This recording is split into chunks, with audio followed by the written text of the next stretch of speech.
Demi Lovato on cutting ties with her exes, including Wilmer Valderrama and Jonas. I realized it wasn't healthy. Demi Lovato is elaborating on her decision to narrow her inner circle. The singer and actress recently revealed that she no longer speaks to Selena Gomez or exes Jonas and Wilmer Valderrama, and her change in management team has been well documented. She says that trimming her circle was part of an effort to set boundaries as part of treatment for her 2018 near-fatal overdose. Since then she's cut out toxic people from her life. "I've had to cut a lot of toxic people out of my life over the last year," Lovato admitted on Jamil's I Way podcast.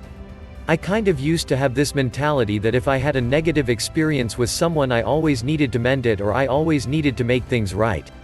She continued, "The fact of the matter is, I'm not really friends with any of my exes today because I had to realize that that wasn't healthy either. Trying to maintain close friendships with some of my exes just isn't realistic. There's actually a reason why people don't do that."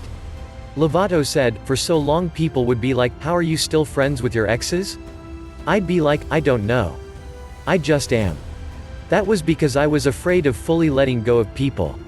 Now that I've been able to fully let go of people, that is another thing I had to learn when it comes to cutting toxic people out of your life. If they're an ex, it's for a reason." She called learning to set boundaries the steepest learning curve she's had. "I had to learn that by not setting boundaries, it put me in the position that I was in. Talking about every detail of every part of my life in the press, whether it be a relationship or whether it be my recovery, nothing was sacred to me anymore."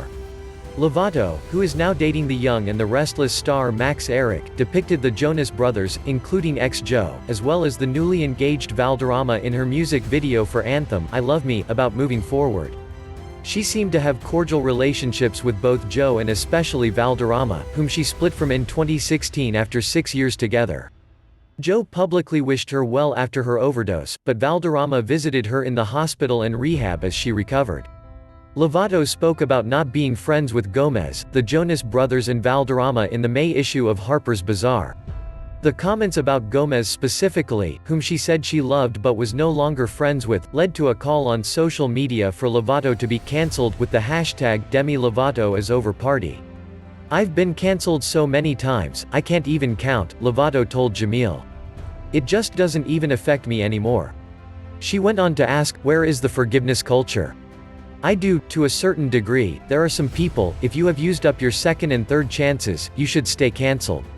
But if you mess up and you apologize and come forward and say I've learned from this, then let that be an example for other people so they can change too." She added, "Cancel culture will not work unless people have some sort of mercy. You have to be able to do that. I think if it's somebody who refuses to learn, just has the entitlement of I can never do any wrong and I can get away with this, then yeah, go ahead and cancel them." Lovato talked about quarantine, how she's with family, including her mother, Diana de la Garza, who has been obsessively cleaning the house to pass the time. She compared social isolation to a luxurious form of rehab, the luxury being she has a TV and phone, two things she wasn't allowed in treatment, where her movements were also restricted. As for her July 2018 overdose, Lovato said on the podcast that she is still healing. She said her body survived something insane, a near-death experience during the ordeal.